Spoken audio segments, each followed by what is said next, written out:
assignment. You're the best we've got. I think I've lost my faith. Is there someone inside you? Sometimes. Wait! Before we get into this horror classic in the horror month of October, please do us a favor, hit that subscribe button right at the bottom. The Exorcist. 1973 is when this film was released. I have never seen this film in my life until now.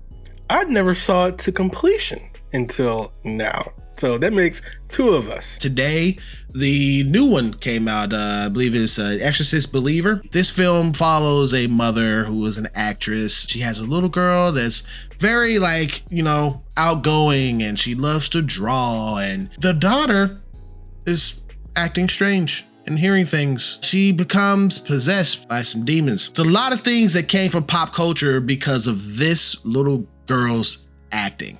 Okay, with her head turning around and stuff, and the stuff that she says out of her mouth, you probably seen it on like The Simpsons or, right. SNL and something like that. This was very popular. This was a very popular horror film back in the day, and I can see why in certain aspects. But what's funny is literally everything you've described happens in the last 30 minutes of this film. The bulk of the film is not any of that, which is quite the surprise. And at the time when it came out in 1974, people said this was the scariest movie ever made. People were going into hysterics in the theater. They were running out of the movie. People were throwing up. The people were passing out. Halfway through the movie, the movie starts getting quite violent, and people get quite unusual reactions, and we have a lot of people throwing up and a lot of people shuddering. But the thing that really surprises me is people faint. I mean, I've never in my life known a movie where people would faint. I mean, it's hard to make people faint.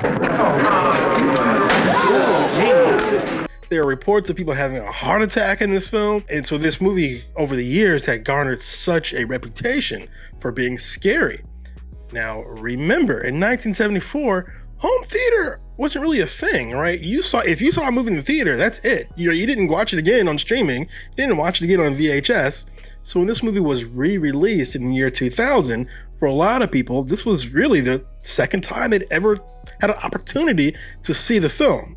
And when it came out in the year 2000, the reactions were, this movie is boring. That's what the reaction to a modern year 2000, a modern audience was. And that's because a lot of the pop culture references, her head turning around, the crazy things with her, screwing herself with a crucifix, throwing up, the split pea soup. Most of the iconic possession stuff comes so much later in the film. I actually liked that a lot. The movie is shot so, I've heard people describe it as like matter of fact. It's just like, this happened, and this happened, and this happened. And when was Reagan even possessed? We actually don't know. That was what I was gonna say. It's like, how did the demon actually get into the attic?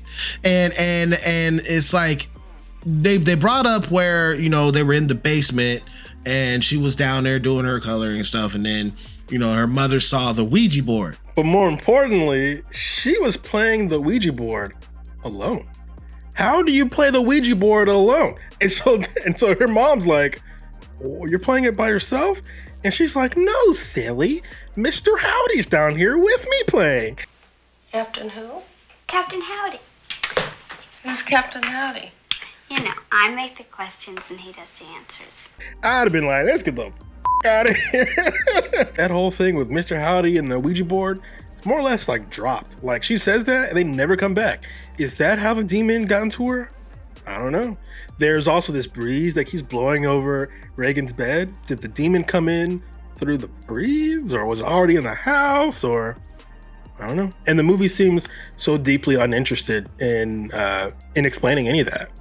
Yeah, did it walk up the steps that's right to the right side of the building that they lived in, the house they lived in? The only interesting thing that I can say about the film in terms of how it's shot is the Dutch angles at the lower angles of it. And the mist rolling over the streets. Some of that stuff is cool. But to modern audiences, yeah, I can definitely see that they're like, what? I think this also shows how much horror films have changed.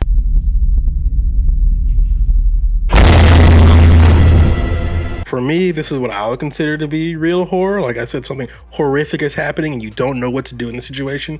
But that's not really what most horror films are.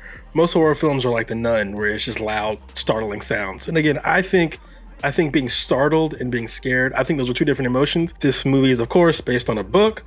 And apparently in the novel makes it unclear as to whether or not Regan even is possessed. They give you one thing saying she's possessed, they give you something else to say that, oh, this is also a symptom of XYZ. And that was dropped. In the movie, it is she is possessed. That is the thing. But in the beginning, they were going through all the doctor trials and stuff like that, giving their mom all these answers that she hated. Let's talk about the mother for a second. So they established that the mother is an actress and she's making some sort of it looks like some sort of a political film, right? Because it's the part she's shooting, they're like at a protest or something like that.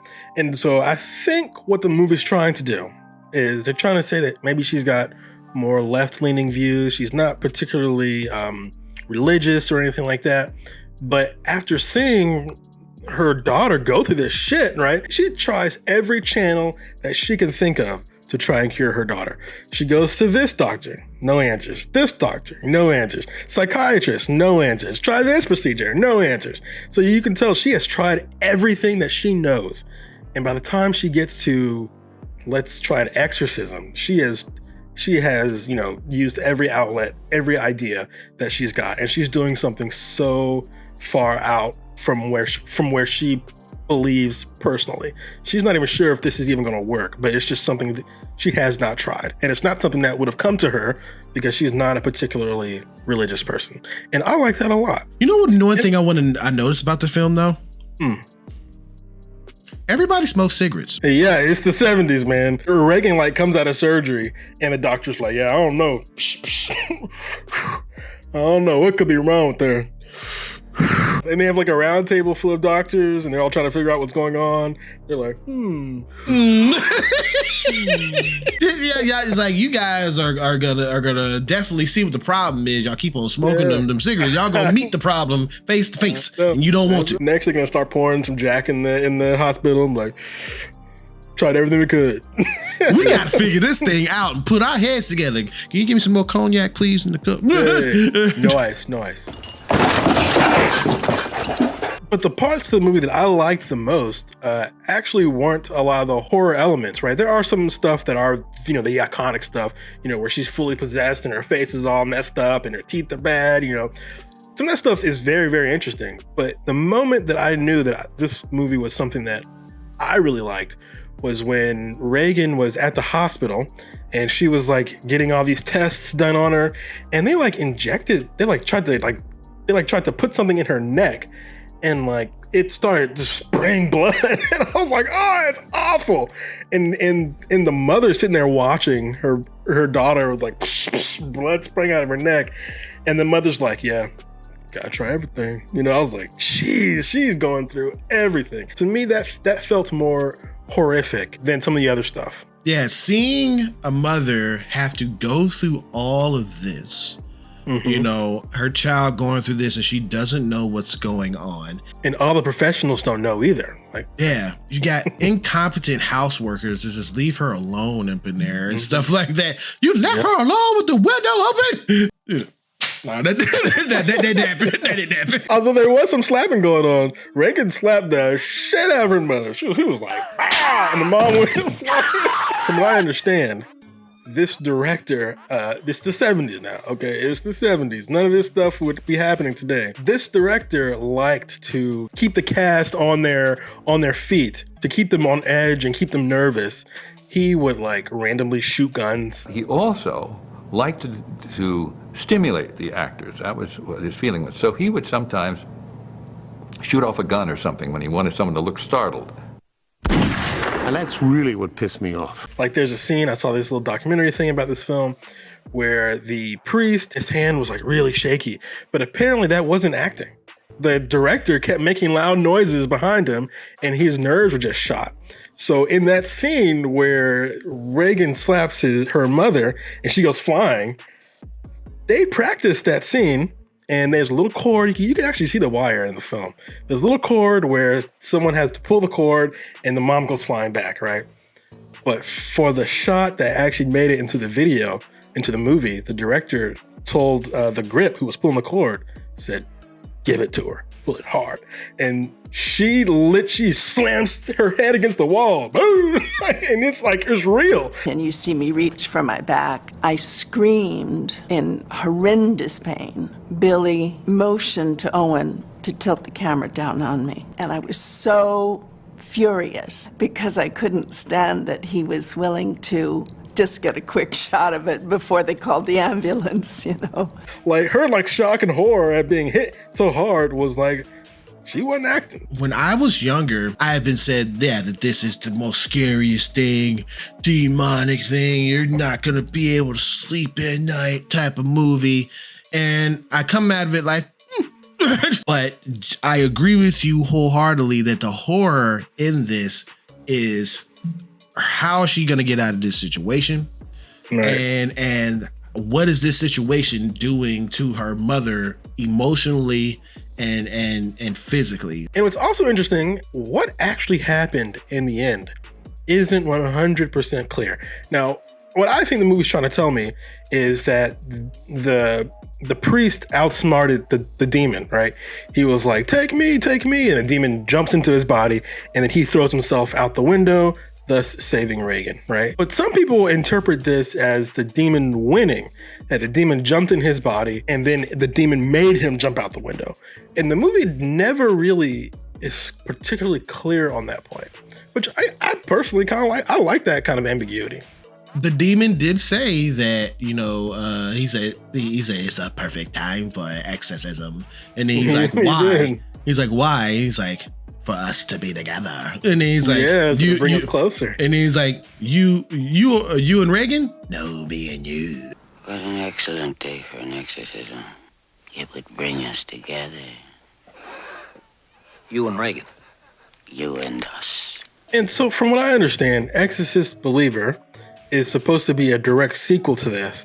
But as we all know, there were some sequels to The Exorcist where they named the demon. His name is like Pazuzu or something like that. They seem to suggest that she's not possessed by a single demon in this movie. Like maybe multiple demons are coming in, because when they record her voice, right, and they play it backwards, it's like the demons are like arguing with each other, I like the idea that we never get any straight answers on that either. Was there one demon? Was there two demons? Was it the actual devil? I don't know. And so there's a lot of ambiguity in this film. I'm going to give this film a rating of a B. That's what I'm giving, a B. While I did like the film, it's not the film that I thought it would be. And I didn't like the parts that I thought I would like. Like I expected to really be enthralled by, the head turning around and all that stuff. But while I thought some of the stuff was cool and the effects were cool because they were done practically, right? So the effects were excellent. The horror wasn't something that you saw on the screen. It was something like in your own mind. You're like, okay, well, how would I figure this out? At what point would I call the priest? And I'm like, probably never. And that's exactly what she was. That's how she thought. She was like, I'm not gonna call a priest, but I got these doctors. And it's important to note that she is rich. So she can spend as much money and as much time trying to figure out all this stuff. And she did, right? She used every resource she could before she ended up with, trying to, asking the Catholic Church, to do an exorcism. Do you recommend people to see this film if they haven't seen this film already? I would recommend it, but not for the reasons that you would think. I would recommend this for something scary, because I think a scary movie means something different to a modern audience now, and it's not this. But I would recommend it for the story of this woman trying everything to save her daughter until she finally discovers that there's nothing in this world that could possibly help her. She's got to do some real strange, something real odd, some kind of religious thing that I liked. And for that reason alone, I would recommend this film, not necessarily for the horror elements. Yeah, I don't recommend it for the horror elements either, because they're hilarious to me. Well, horror and humor kind of shake hands in your head. So, that's pretty normal for people to laugh at horror films. That's like the most normal thing. I do recommend it for you if you want to get something more out of it than just the regular jump scare stuff because you're not going to find that in here. Like in the beginning of the scene, when the priest was reaching in the hole trying to find something, in a modern film, something's gonna come out there to startle you, and there's gonna be some background music, something like that. And this is just zooming in, trying to find out what he's actually getting out of that hole. Right. The jump scare wasn't even particularly popular. It was invented, but it wasn't popular at this time. Which to me, I hate jump scares. Again, I think there's a confusion about what a jump scare is. So I like that there isn't that many or virtually no jump scares in this film. But from what I understand, jump scares didn't start getting really popular until Carrie, which is only maybe 2 years after this film. And then I think, what was it? Friday the 13th also really popularized jump scares. And then after that, it took over the entire genre. And now I think the horror genre is like muddled, and it's not actually horror anymore. But more importantly, do you recommend this film? Have you seen The Exorcist? Let us know what you thought about it in the comments down below. Thank you so much for clicking on this video. Please expect some more horror film reviews coming on this channel later this month, okay? So if you like horror films and other films too, please hit that subscribe button right at the bottom, all right? It's there, so lonely. And if you like this reaction, please hit that thumbs up. Or you can hit that thumbs down, whichever you choose. It is your opinion, but just remember one thing, it is mostly wrong.